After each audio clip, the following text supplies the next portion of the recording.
Pour vous, Autocassette passe au crible les tout derniers modèles de voitures. Avec aramisauto.com, vente de voitures neuves et d'occasion, on refait les essais.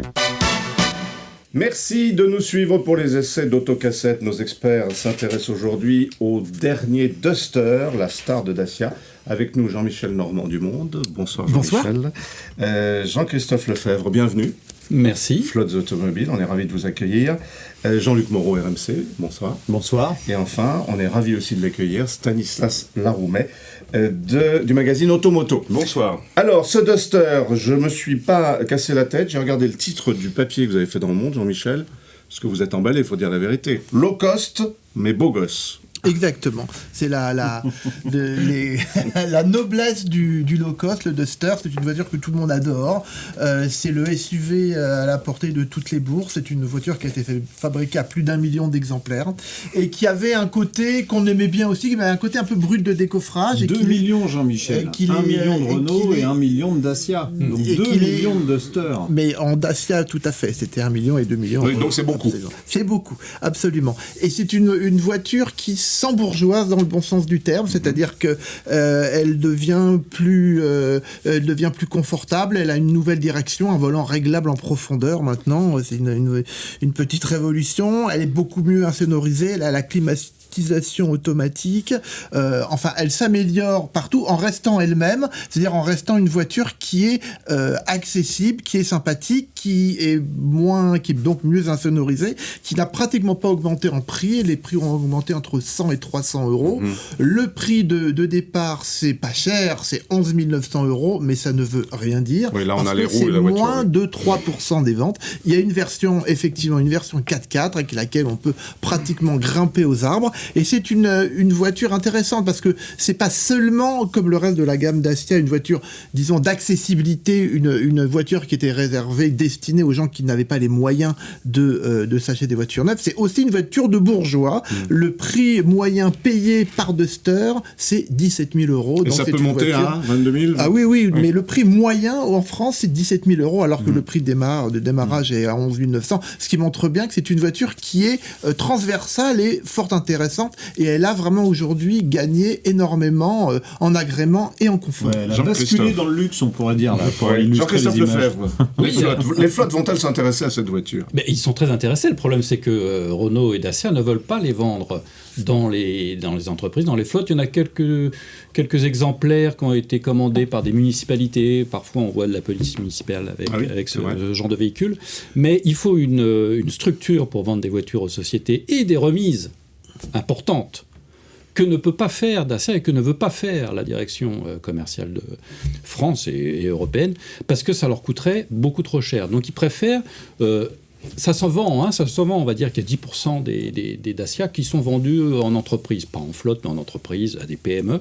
Donc c'est pas mal. Mais c'est pas un sujet pour eux, car ça, en plus, autoriserait les particuliers à commencer à négocier des remises. Ouais. Or, cette voiture est vendue 15% moins cher que ses concurrentes, remise effectuée chez les concurrents. Donc il y a toujours une marge intéressante. Est-ce qu'elle vous a plu ? Est-ce qu'au volant, elle est agréable ? Plus agréable que la précédente ?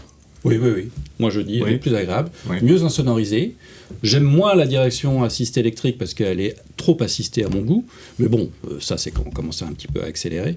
Et elle demeure très confortable avec ses grands débattements, avec ses grandes roues. C'est-à-dire que, bon, Scénic a été un peu dans ce sens-là, avec des grandes roues en 22 pouces. Moi, je trouve que c'est bien. Oui, Jean-Luc, vous avez apprécié aussi. Alors moi, j'ai été littéralement emballé par la voiture. C'est un tour de force, quand même, d'arriver à faire une voiture qui est mieux dans absolument tous les domaines. Enfin, on va chipoter, on va dire que le coffre est un tout petit peu plus petit. Il fait encore 445 décimètres cubes à cause de l'insonorisation qui est plus importante. Bon, alors ça, c'est les esprits chagrins diront mais le coffre est plus petit. Bon, honnêtement, ça changera pas grand-chose. L'intérieur, les codes d'habitabilité, il y a 1 ou 2 cm d'écart, c'est pareil, ça changera pas grand-chose. Tout le reste est mieux.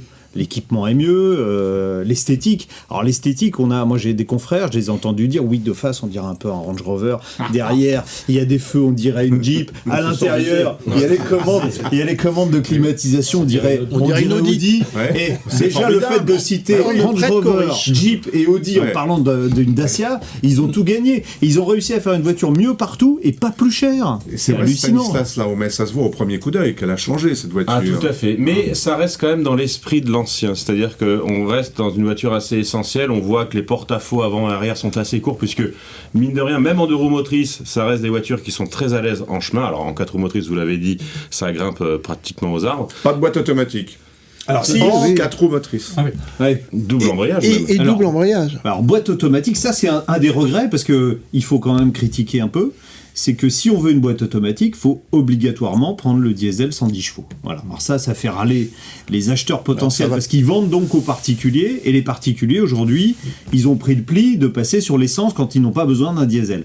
Or, Dacia est encore un petit métro de retard là-dessus. Ils disent on va vendre 2 tiers de diesel. Moi, je pense qu'ils se plantent. Ah oui, c'est le marketing Et surtout, ils proposent pas la boîte EDC sur le moteur essence 125 chevaux, alors que ça existe dans la gamme Renault. Mais moi, j'ai eu le directeur commercial monde de Dacia. Il est venu à RMC. Il a entendu que 9 questions sur 10, ça concernait la boîte auto sur l'essence. Donc je pense qu'au Salon de Paris, on verra un Duster avec une boîte auto sur l'essence. Et ils remettent aussi au catalogue la version GPL apparemment. Les GPL arriveront également en même temps. Ils veulent avoir une offre écologique. Le carburant oublié. Voilà, ils veulent avoir une offre écologique. Le seul élément qui nous renvoie quand même un peu aux origines low cost du Duster, c'est quand on claque la porte un petit peu fort. Là, il y a un bruit un petit peu c'est une porte de Sandero, c'est la seule pièce d'ailleurs qui est. Donc effectivement, mais franchement, on l'aime d'autant plus parce que c'est son côté un peu brut de décoffrage. Ouais, voilà. Vous pariez tous sur un succès commercial. Hein. Ah oui, c'est clair. Moi, je pense même que ça peut être la voiture la plus vendue en France devant la Clio, pourquoi pas. Devant la Clio. Ouais. À particulier. Ouais. À particulier. On parle Sandero à particulier. La plus vendue aujourd'hui, c'est Sandero. Ouais, donc, à mon avis, ça peut dépasser la Sandero. Il y a une dernière chose qu'on oublie souvent de dire quand on parle d'un nouveau modèle, c'est que l'ancien est réputé excessivement fiable. Et d'ailleurs, en occasion, si vous voulez vous offrir un Duster, on se l'arrache. C'est-à-dire que c'est des voitures qui sont pas chères neuves et qui gardent la cote d'occasion. Et ça, c'est quand même formidable pour du soi-disant pseudo low cost. Vous m'avez pas parlé de la connectivité, l'infotainment, tout ça. On a fait des progrès là aussi. On a fait des progrès énormes. Souvenez-vous, au tout début, quand Dacia a lancé la Logan, ils nous ont dit, c'est une voiture minimaliste, mais il n'y aura donc jamais de GPS, il n'y aura jamais de boîte automatique, il n'y aura jamais de climatisation.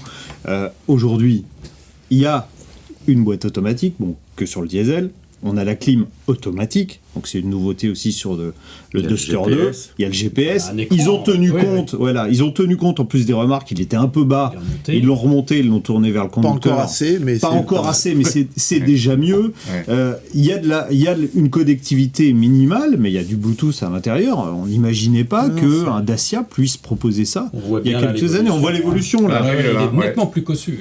C'est clair. Et pareil, Dacia avait dit au lancement de la Logan qu'il ne ferait jamais de publicité. Je me souviens parce que et en fait maintenant ils ont une campagne d'ailleurs sur le Duster avec la fameuse reprise du titre de Queen, Another One Bites the Duster. Ils ont une communication assez rigolote, je trouve. C'est aussi une voiture qui marche bien en LOA parce qu'elle ne décote que très peu. Voilà.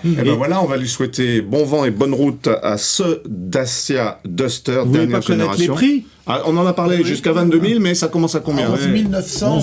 190, c'est le même prix que l'ancien. Double, on est d'accord. De 11 000 à 22 000. Et en fait, il y a à motorisation équivalente, hormis sur le modèle de base, on a 200 ou 300 euros d'écart. Et c'est un tour de force parce qu'il est mieux équipé. Et en fait, il n'est pas plus cher que l'ancien. Bonne route à ce Duster. Pour vous, Autocassette passe au crible les tout derniers modèles de voitures. Avec aramisauto.com, vente de voitures neuves et d'occasion, on refait les essais.